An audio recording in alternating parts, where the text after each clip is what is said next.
Ibu bapak saudara yang dikasihi Tuhan, tema atau topik persekutuan keluarga kita kali ini adalah Ecclesia Domestica. Ecclesia Domestica. Apakah yang dimaksud dengan Ecclesia Domestica? Secara harafiah, Ecclesia Domestica dapat diterjemahkan gereja rumah tangga.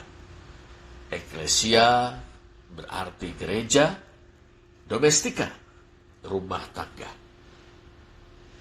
Yang dimaksud adalah rumah tangga Kristen atau keluarga Kristen sebagai gereja mini atau gereja kecil. Barangkali kita bertanya, apa hubungan antara keluarga sebagai Ecclesia Domestica dan gereja sebagai Familia Dei atau keluarga Allah?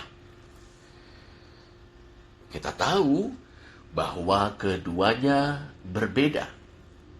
Ada perbedaan yang mendasar sekaligus keterkaitan erat antara gereja sebagai Familia Dei atau keluarga Allah dan keluarga Kristen sebagai Ecclesia Domestica atau gereja mini. Keluarga adalah lembaga kemanusiaan yang ditetapkan Allah dalam konteks penciptaan. Sedangkan gereja adalah lembaga kemanusiaan yang ditetapkan Allah dalam konteks penebusan. Keluarga pertama didirikan segera sesudah penciptaan. Sedangkan gereja pertama atau gereja mula-mula didirikan setelah peristiwa Yesus, yakni rangkaian pelayanan, kematian, kebangkitan, dan kenaikannya ke surga. Gereja dilahirkan pada hari Pentakosta atau saat Roh Kudus dicurahkan. Bagaimana dengan keluarga Kristen? Keluarga Kristen adalah keluarga yang ditebus. Karena itu, keluarga Kristen berpijak pada tatanan ciptaan atau konteks penciptaan, sekaligus membawa kesaksian tentang penebusan atau penyelamatan dalam Yesus Kristus. Sekarang mari kita memperhatikan ciri-ciri dari Ecclesia Domestica yang rupanya memiliki kesamaan dengan gereja sebagai Familia Dei.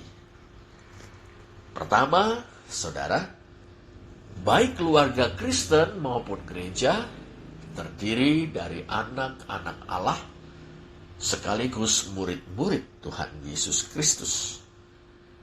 Tiap-tiap anggota keluarga Kristen adalah anak Allah dan murid Tuhan Yesus, seperti halnya tiap-tiap anggota gereja.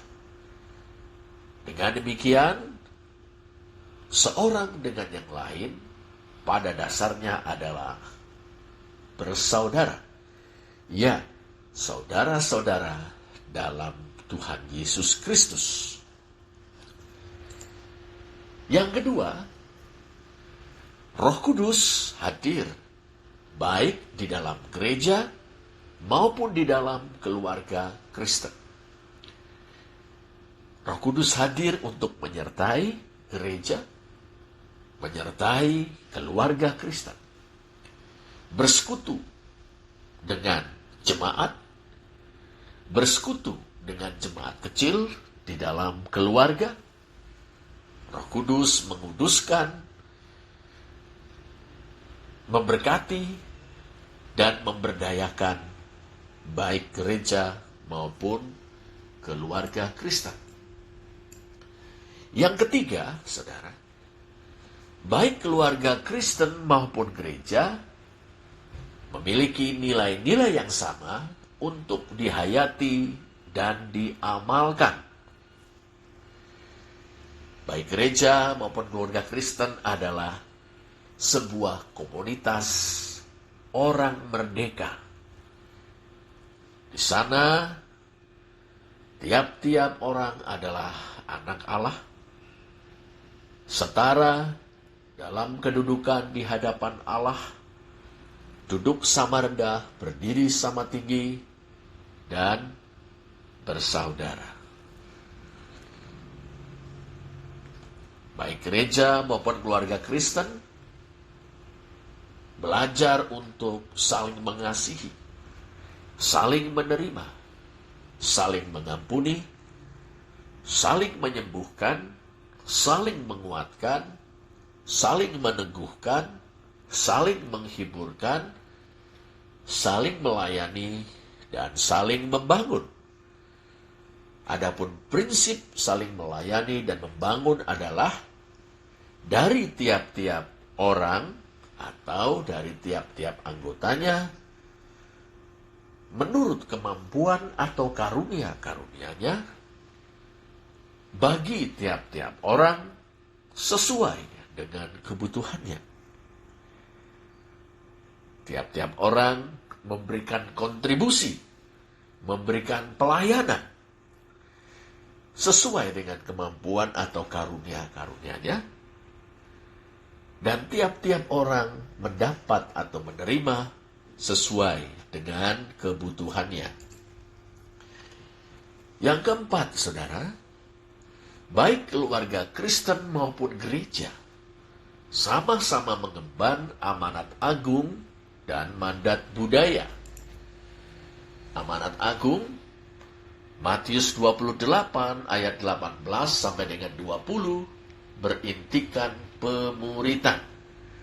Titah Tuhan Yesus, muridkanlah segala bangsa bagiku. Dalam keluarga Kristen, secara khusus, orang tua bertanggung jawab untuk memuridkan anak-anak mereka sejak dini. Sehingga anak-anak itu boleh percaya kepada Tuhan Yesus Kristus dan belajar untuk hidup sebagai murid-muridnya. Tanggung jawab itu dilakukan melalui dialog firman dalam mesbah keluarga, dalam pemberian arahan dan nasihat, dorongan untuk beribadah, dan teladan hidup orang tua. Teladan kasih, kekudusan, kesetiaan, tanggung jawab, dan hidup dalam iman dan pengharapan. Bekerja sama dengan gereja, orang tua dalam amanat agung ini membentuk cara pandang atau world view dan cara hidup Kristen anak-anak mereka. Itulah sebabnya para orang tua menyerahkan anak kepada Tuhan, seraya berjanji untuk membesarkan anak mereka di dalam Tuhan, mendorong, membawa, memfasilitasi anak-anak itu ke sekolah minggu, mendukung sekolah minggu, mendorong anak-anak ketika beranjak remaja untuk aktif di komisi remaja, dan mendorong mereka untuk mengikuti kelas katekisasi untuk kemudian menyatakan iman melalui baptisan dan ikrar mereka saat baptisan untuk mengikut Tuhan Yesus Kristus. Mandat budaya, Kejadian 1 ayat 26 sampai dengan 28, saudara, berintikan pembangunan masyarakat yang beradab, yakni masyarakat yang adil, manusiawi, dan sejahtera. serta pelestarian bumi sebagai rumah bersama bagi seluruh kehidupan. Pemuritan adalah salah satu sumbangsih keluarga Kristen dan gereja tentunya kepada pembangunan masyarakat yang beradab serta upaya melestarikan bumi. Betapa pentingnya pemuritan karena pada dasarnya itu merupakan sebuah proses untuk membentuk dan melipat gandakan karakter Kristus, yaitu karakter manusia seturut dengan gambar dan rupa Allah yang dipulihkan. Ini tentu akan menjadi sumbangan yang sangat bermakna bagi masyarakat. Sederhananya akan ada banyak orang baik. Bila ada banyak orang yang berkarakter Kristen, berkarakter seperti Kristus, ini akan membuat masyarakat menjadi baik atau semakin baik, semakin beradab, adil, manusiawi, dan sejahtera. Sumbangan lainnya dari keluarga Kristen adalah partisipasi dalam kehidupan masyarakat, dimulai dari lingkungan terdekat, bertetangga, berwarga, dan memperlengkapi anak-anak dengan ilmu pengetahuan, teknologi, dan berbagai keterampilan praktis melalui lembaga-lembaga pendidikan formal maupun informal. Nah, ibu bapak dan saudara yang dikasihi Tuhan, Ecclesia Domestica adalah panggilan setiap keluarga Kristen. Dengan menjadi Ecclesia Domestica, keluarga-keluarga kita ikut merawat peradaban. Berarti turut menggarami dunia dan ikut mewartakan Injil Kristus. Berarti turut menerangi dunia. Mari kita bangun keluarga-keluarga Kristen kita menjadi Ecclesia Domestica. Gereja mini, gereja kecil yang memiliki sumbangsih bagi dunia. Terpujilah Allah. Amin.